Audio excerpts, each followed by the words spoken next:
नमस्कार, सत श्रीकाल, आदाब। मैं हूं डीडी चारण और आप देख रहे हैं Annu big B YouTube channel का साक्षात्कार कार्यक्रम। जी हां, साक्षात्कार कार्यक्रम के माध्यम से हम आपको हर दिन एक नई प्रतिभा से मुखातिब करवाते हैं, एक नई शख्सियत से मुलाकात करवाते हैं, उनके विचारों को आप तक पहुंचाने की कोशिश करते हैं। हमारा channel Annu big B YouTube channel जो है वो बेटी बचाओ बेटी पढ़ाओ पे काम करता है और इसी मुहिम को लेकर हम एक घर घर तक दस्तक देते हैं और वहां की सारी बातें, हम बालिका शिक्षा के लिए नया क्या कर सकते हैं, ये सारे विचार आप तक साझा करने की कोशिश करते हैं। तो साथियों, राजकीय बालिका उच्च माध्यमिक विद्यालय मूंडवा की प्रधानाचार्य आज हमारे साथ जुड़ चुकी है, उषा रानी जी खन्ना जी से सारी बातें आप तक पहुंचाने की कोशिश करेंगे। बने रहिए हमारे साथ। धन्यवाद। खन्ना जी, आपका स्वागत है, अभिनंदन है। नमस्कार चारण सर, आपका और अन्नू बिग बी चैनल का धन्यवाद अदा करती हूँ और आप ऐसी शुभकामना करती हूँ कि आपका चैनल बहुत ऊंचाइयों को छुए। मैडम, आज आपके सारे जो जीवन वृत्तांत है हम दर्शकों तक साझा करेंगे। शिक्षा जगत की आपकी सारी जो क्रियाविधि है वो हम दर्शकों तक पहुंचाने की कोशिश करेंगे। सारी बातें आप आज से आप जानेंगे, साझा करेंगे दर्शकों तक। मैडम, बातों का सिलसिला शुरू कर रहे हैं हम। सबसे पहले मैं आपको लिए जा रहा हूं अपने बचपन की ओर। आपके बचपन में कैसा था, परिवार का वातावरण कैसा था, बचपन कैसे बीता आपका, कहाँ कैसे क्या आपने शिक्षा दीक्षा हासिल की, सारी बातें करेंगे। तो मैं सबसे पहले आपसे जानना चाहूँगा कि बचपन आपका कैसा था, कैसे आपने शिक्षा को अंजाम दिया? मेरे माता पिता पाकिस्तान रहते थे। पाकिस्तान में मियांवाली डिस्ट्रिक्ट में कुंदिया जगह थी, वहाँ पर रहते थे।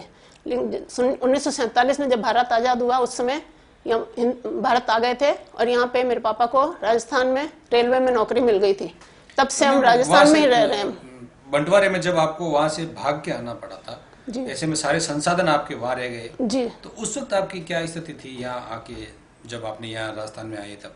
उस समय मेरे चाचा जी और मेरे पापा जी वो तो एक दिन और रात घर में, जिस घर में हम रहते थे वहां पर बंद रहे, निकलने का मौका नहीं मिला। हम लोगों को सबको, मैं तो नहीं थी लेकिन मेरे दो बड़े भाई थे, एक 2.5 साल के थे, एक 10 महीने के थे, और मेरी मम्मी और हमारे सारे रिश्तेदार, वो उनको रवाना कर दिया था मेरे दादाजी ने मालगाड़ी के डिब्बे में भर के। उस समय ऐसा ही थी, मालगाड़ी के डिब्बे में भी दरवाजे बंद रहते थे, बिल्कुल हवा का नाम नहीं था, सब कुछ वही होता था। बच्चे, छोटे बच्चे थे, मेरे भाई छोटे थे, 2.5 साल के थे, उनके लिए मांग के रोटी खिलाई मेरी मम्मी ने।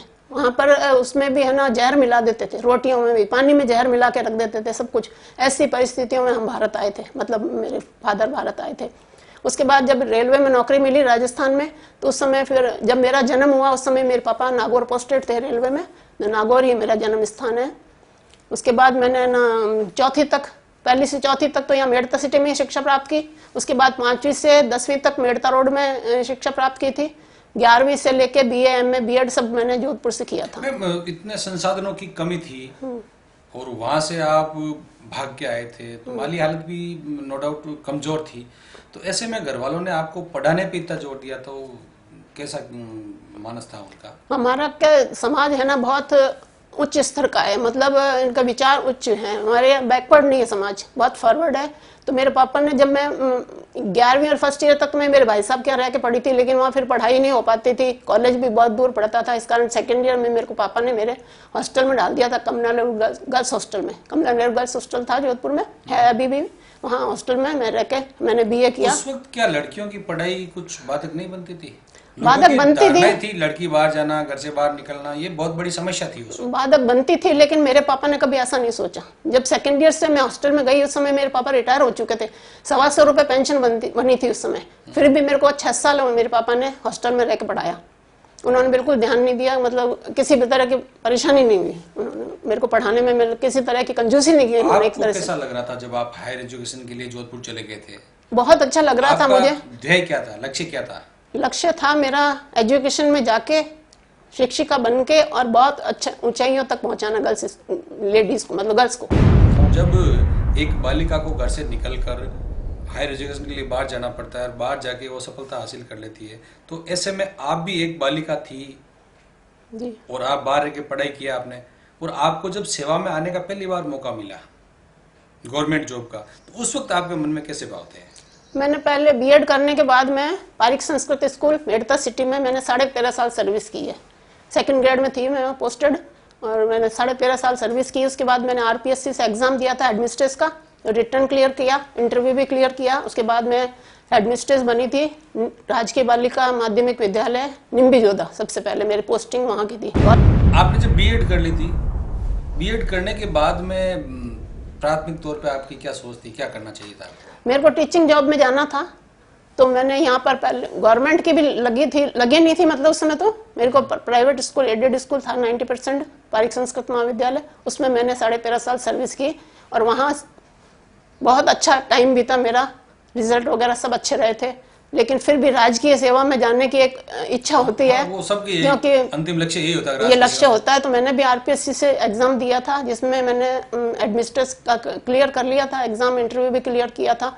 उसके बाद मैं सबसे पहले निम्बी जोधा में राजकीय बालिका उच्च माध्यमिक विद्यालय में प्रधानाध्यापिका पद पर। जब आप गए थे इंटरव्यू फेस करने के लिए, साक्षात्कार के लिए, तो मैम साक्षात्कार के लिए जाना एक बहुत बड़ी बात है। उस वक्त आपके मन में क्या विचार चल रहे थे, होगा नहीं होगा, ऐसे कुछ भावना? उससे पहले भी 1-2 बार मैंने लेक्चरर के पद के लिए दिए थे इंटरव्यू, लेकिन उस समय मैंने थोड़ा झिझक थी। लेकिन जब प्रधानाध्यापक वाला दिया, उस समय 5 घंटे मेरा इंटरव्यू चला था लंच के बाद, और मैंने बिल्कुल जैसे आपसे बात कर रही हूँ नॉर्मल वैसे इंटरव्यू दिया, बिल्कुल झिझक नहीं हुई किसी तरह की। आप लड़की होने के नाते आपको ऐसी कोई समस्याओं का सामना नहीं करना पड़ा पूरे एजुकेशन के दौरान? कोई ऐसे वाकई आपको याद है जब आपको बहुत समस्याओं का सामना करना पड़ा, और एक लड़की होने का वो अपने आप को लगा कि यार मैं लड़की हूँ तो ये नहीं कर पाई? समस्याओं का सामना तो करना पड़ा, क्यों कि 13.5 साल जब मैंने प्राइवेट स्कूल में सर्विस की एडेड में, उस समय मैंने कैश बुक के दर्शन नहीं किए थे, लेकिन सीधे प्रशासनिक पद पे पहुंची थी मैं। निम्बी जोधा जब गई थी तो उस समय मेरे को अजीब सा लगता था कैश बुक देखो, क्योंकि बाबूजी की पोस्ट भी खाली थी वहाँ, यूडीसी की पोस्ट खाली थी। मैं यही कह रहा हूँ, न्यू रेज स्कूल था, सेकेंडरी इसी साल बना था, न कोई वहाँ सेकंड ग्रेड का टीचर तक नहीं था, वहाँ सारे 3rd ग्रेड के टीचर थे, और कोई भी बाबू नहीं था, कुछ भी नहीं था। और जाते ही एकदम मेरे को कैश का काम, कैश बुक का काम, तो बहुत प्रॉब्लम आई। नाम ही नए लगते थे, एफवीसी, ये है ना पूल बजट, सेकेंडरी बजट, हमें तो समझ ही नहीं पाती क्या चीजें हैं। ये सरकारी दफ्तर में जो नाम है अलग से, वो आप मतलब एक तो जब काम नहीं आता ना अपने को, तो थोड़ा काम आता है जब हम घबराते नहीं है। लेकिन उस समय मेरे थोड़ा डिप्रेशन में भी आ गई थी, क्योंकि बच्चे छोटे थे मेरे उस समय, मेड़ता रहते थे, मैं वहां निम्बी जोधा रहती थी, तो पीछे से जब मैं आती थी सैटरडे को तो बच्चे रोते हुए मिलते थे, तो बड़ा मेरे का एक बार इच्छा हुई कि मैं छोड़ दूं, लेकिन मेरे हस्बैंड ने नवाब हिम्मत बधाई, तो वो कह नहीं तुम्हें करनी है, बच्चे संभल जाएंगे, सब तुम्हें करनी है, परेशानी आती रहती चली जाएंगी, कोई बात नहीं। हाँ, फिर मैंने 4 महीने वहां रह जीवन साथी की हिम्मत बनाने से बहुत ज्यादा कामयाबी मिल जाती है। फिर मैंने 4 महीने वहां निम्बी जोधा रही, फिर मैंने डेगाना ट्रांसफर कराया। 7 जुलाई को मैंने ज्वाइन किया, उसी समय वो सीनियर सेकेंडरी स्कूल बन गया, रेज हो गया, तो वहां पे प्रधानाचार्य का पद हो गया। तो मेरी तो पोस्ट टूटनी थी। 14 मात्र 7 दिन बाद 14 जुलाई को मेरा ट्रांसफर हो गया फतेहपुर सीकर डिस्ट्रिक्ट में, बहुत दूर। जी हाँ। अब उसके लिए फिर हम वहाँ ज्वाइन करना पड़ा मुझे, मात्र 7 दिन बाद। वहाँ जाके फिर मैंने 1-2 महीने सर्विस की, वहाँ भी न्यू रेज स्कूल था, वहाँ सर्विस की। उसके बाद मैंने रियावाड़ी ट्रांसफर कराया। मैम, बालिका शिक्षा के लिए आपने लड़कियों को आगे लाने के लिए बहुत सारे काम आपने किए, दिन रात आप लगे हुए हैं। देखते हैं कई बार रात को भी आप वहीं रुक जाते हैं, लड़कियों की माओं से जाके मिलते हैं, उनके घर वालों से मिलते हैं, उनको पढ़ाने के लिए आगे रिक्वेस्ट करते हैं। तो इसके साथ साथ आप सामाजिक संगठनों से भी जुड़े हुए हैं, ये कैसे मैनेज कर लेते हैं आप? मेरे और कोई काम नहीं है ना अभी, केवल ये इसी तरफ ध्यान लगाया मैंने। मैं पूरे दिन भर में 1 मिनट भी रेस्ट नहीं करती हूँ। मैं स्कूल से आती थी शाम को मुंडवा से, उसके बाद रोटरी क्लब की मीटिंग अटेंड करती थी। मैं रोटरी क्लब का मेंबर हूँ, रोटेरियन हूँ मैं एक, तो रोटरी क्लब की मीटिंग अटेंड करती थी रेगुलर। उसके बाद हम लोगों ने, दिया कुमारी जी हैं जो सांसद हैं, उनसे रिक्वेस्ट की कि हम एक स्कूल गोद लेना चाहते हैं। तो उन्होंने कहा ठीक है, आप जो सहयोग हमसे चाहोगे हम देंगे। तो वहाँ स्कूल कस्तूरबा गांधी आवासीय विद्यालय हमने जाके देखा, हम सारे रोटेरियन गए थे वहाँ पे, तो वहाँ की स्थिति अच्छी नहीं थी। मतलब वहीं पढ़ाई कर रहे हैं, वहीं खाना खा रहे हैं, वहीं 2-3 संसाधनों की बहुत कमी लगी हमें।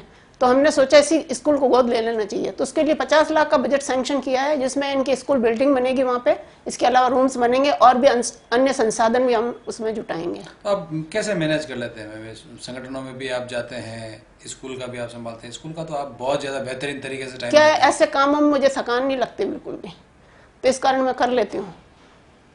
अगर आपको इंटरेस्ट होगा ना किसी काम में, तो आप आना उसको आराम से करेंगे। मैं इंटरेस्ट लेती हूँ, इसलिए मुझे थकान नहीं होती। कभी किसी का विरोध आपके सामने आया? कुछ अड़ंगे ऐसे सामने आते हैं कभी? ऐसा कुछ नहीं है, अड़ंगे वगैरह तो नहीं। मैम, और आपकी आगे क्या करने की इच्छा है? अब इच्छा तो मेरी है एक दिन दिन के लिए एक वृद्धाश्रम बनाने की, वो पहले मेरे भाई और मैंने बैठ के ऐसा विचार किया था कि हमें ना वृद्धाश्रम में पूरे दिन के लिए तो कोई नहीं रखेगा, क्योंकि बच्चे सोचते हैं कि हम हमारी बदनामी होती है। माहौल भी नहीं ऐसा, बड़े शहरों में तो फिर भी रखते हैं, लेकिन और ठीक भी नहीं लगता वो, क्योंकि वृद्ध भी घर से दूर हो जाते हैं, तो थोड़ा हम नहीं चाहते कि वो अपने घर से दूर हो। तो हमने ये विचार किया, मेरे भाई ने और मैंने बैठ के, कि अपन लोग दिन का वृद्धाश्रम बनाएंगे। हाँ, दिन का, जिसमें क्या सुबह 9 बजे से आ जाएं, वो आके नाश्ता पानी करें, उसके बाद उनको कुछ अच्छे धार्मिक कार्यक्रम दिखाएं हम, वो खेलें, कुछ खेलने की कुछ चीजें रख देंगे, इसके अलावा टीवी लगवा देंगे जिससे वो टीवी देख लें, फिर खाना खिला देंगे, रेस्ट करने के लिए कुछ सारे पलंग वगैरह लगवा देंगे जिससे वो रेस्ट कर सकें दिन में, और शाम को चाय वगैरह सब पिला के आपस में बातचीत कर लें। इसके बाद शाम को जो है वो अपने घर चले जाएं, जिससे क्या उनके बच्चों को भी ये नहीं लगे कि है ना, मतलब हमारे बच्चे, हाँ, जो बच्चे गार्जियंस है ना, कि हमारी बदनामी हो रही है, तो ये एक बहुत अच्छा टाइम पास का साधन हो जाता है उनके। ऐसा विचार है। अब देख, आगे तो ईश्वर की इच्छा है, वो मेरा भाई रहता तो अब तक हम ये काम कर चुके होते, लेकिन वो भाई टाइम से पहले एक्सपायर हो गया, इस कारण से मैं कर नहीं पाई। अब देखिए आगे रिटायरमेंट का है अगस्त में मेरा, उसके बाद ईश्वर ने चाहा तो मैं ये अपनी इच्छा पूरी करूंगी। मैम, लड़कियों को आगे आने के लिए आप सबसे पहले बाधक किसको मानते हैं, किस वजह से लड़कियां आगे नहीं आ पाती है, और क्या करना चाहिए? देखिए, एक तो है ना, गार्जियंस पढ़े लिखे, हमारे यहाँ जो लड़कियां आती हैं ना, गांव ढाणियों की बच्चियां हैं, तो एक तो उनके पास है ना बहुत आर्थिक स्थिति कमजोर है, दूसरी बात है ना आने जाने के साधन नहीं है ना, तो इसलिए वो भेजते नहीं है, वहाँ पे छोटी जगह पे स्कूल नहीं है, तो फिर है ना थोड़ी समस्या ही आती है। तो अभी कई लड़कियां हैं, जैसे वो वैन कर रखी है हमने, उनका नहीं किराया दे पाती हैं, तो हम लोग मैनेज कर देते हैं कहीं से, मैं खुद ही कर देती हूँ। कभी कईयों के यूनिफॉर्म नहीं होती, कईयों के फीस देने के लिए जो 250 रुपये 350 रुपये फीस है, वो देने के लिए भी पैसे नहीं होते हैं, तो वो लोग हम अरेंज कर देते हैं। और हर साल मैं स्वेटर बंटवाती हूँ। लड़कियां भी बहुत टैलेंटेड है स्कूल की, लड़कियां बहुत टैलेंटेड हैं, खेल कूद में भी आगे हैं, सांस्कृतिक कार्यक्रम में आगे हैं, पेंटिंग तो बहुत सुंदर बनाती है एक लड़की, रितिका शर्मा हमारे, बहुत सुंदर। जब हमारे स्मार्ट क्लास का उद्घाटन हुआ था उस समय कलेक्टर साहब को एक भेंट की थी, बहुत अच्छी कृष्ण राधा की, तो ना कलेक्टर साहब को बहुत पसंद आई। इसके अलावा एक बार मेड़ता सिटी में बेटी बचाओ बेटी पढ़ाओ कार्यक्रम हुआ था, उसमें भी पार्टिसिपेट किया था हमारी बच्चियों ने, एक कार्यक्रम दिया था, और मैंने भी उसकी शपथ दिलाई थी, बेटी बचाओ की शपथ दिलाई थी। इसके अलावा एक पेंटिंग जो कलेक्टर साहब को गिफ्ट की थी बेटी बचाओ कार्यक्रम के तहत, बहुत सुंदर, वो कलेक्टर साहब देख के इतने प्रसन्न हुए, उन्होंने अपने गार्ड को बुला के कहा ये कल ही मेरे चैम्बर में लगवा देना, और आप, मुझे लगता है आप देख के आए थे शायद, चैम्बर में लगी हुई थी। हाँ, लगी हुई है, तो बहुत खुशी होती है जब इस तरह की बात होती है, तो मुझे गर्व है कि मैं स्कूल की बच्चियां इतनी अच्छी हैं। और कार्यक्रम में भी, सांस्कृतिक कार्यक्रम है वो हमेशा फर्स्ट आता। अभी एसिड अटैक का कार्यक्रम हुआ था एक 26 जनवरी पे, तब बहुत पसंद आया, सबको बहुत पसंद आया।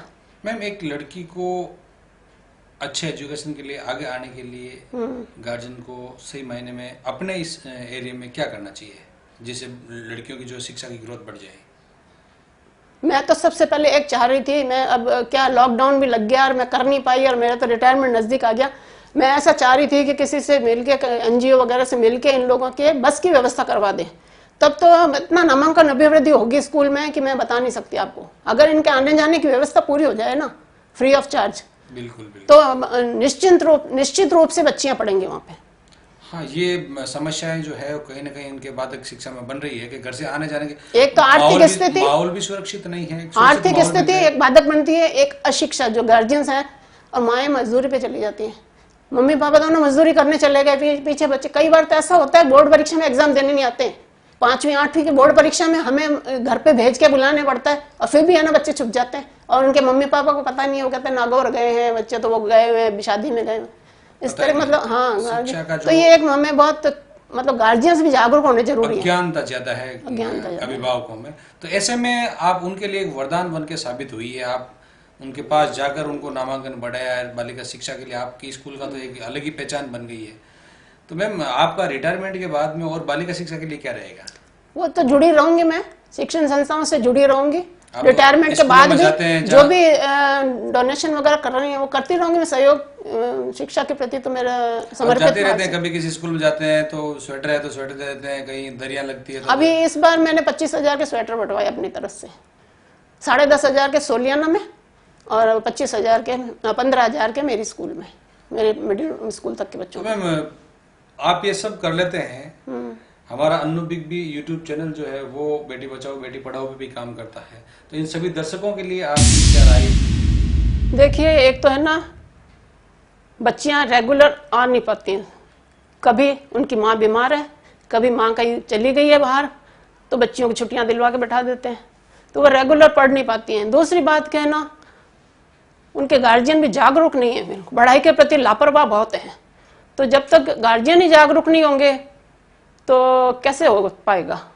तो उसके लिए भी मैं गार्जियंस को बुला बुला के समय समय पे समझाती हूँ। कई बार जब जून जुलाई में एडमिशन का समय होता है, उस समय ये लोग है ना टीसी लेने आते हैं। क्या करें, बच्चे मानते नहीं हैं, प्राइवेट स्कूल में पढ़ना है। अरे मैंने कहा, इतने इतने हजारों रुपए आप प्राइवेट स्कूल में फीस देंगे, यहाँ हम निःशुल्क पढ़ा रहे हैं, आपको यूनिफॉर्म दे रहे हैं, स्वेटर दे रहे हैं, हम लोग जहाँ जहाँ जरूरत होती है हम खुद देते हैं। कई तरह की छात्रवृत्तियां मिलती है, 9वीं क्लास में सबको साइकिल मिलती है, फिर भी पढ़ाना नहीं चाहते हो आप। उनको समझाती हूँ तो कई बार मतलब उनसे करना पड़ता कुछ, जिससे ना टीसी लेने से वो रुक जाते हैं। थोड़ा समझाना बुझाना पड़ता है। मतलब जून जुलाई अगस्त ये 3 महीने तो मेरा बिल्कुल इनके अभिभावकों से विचार विमर्श में समझाने में बीतते हैं। तो फिर भी जागृति चाहिए। शिक्षा को बच्ची को आगे आने के लिए गार्जियन को क्या करना चाहिए, आपके क्या संदेश है सबके लिए?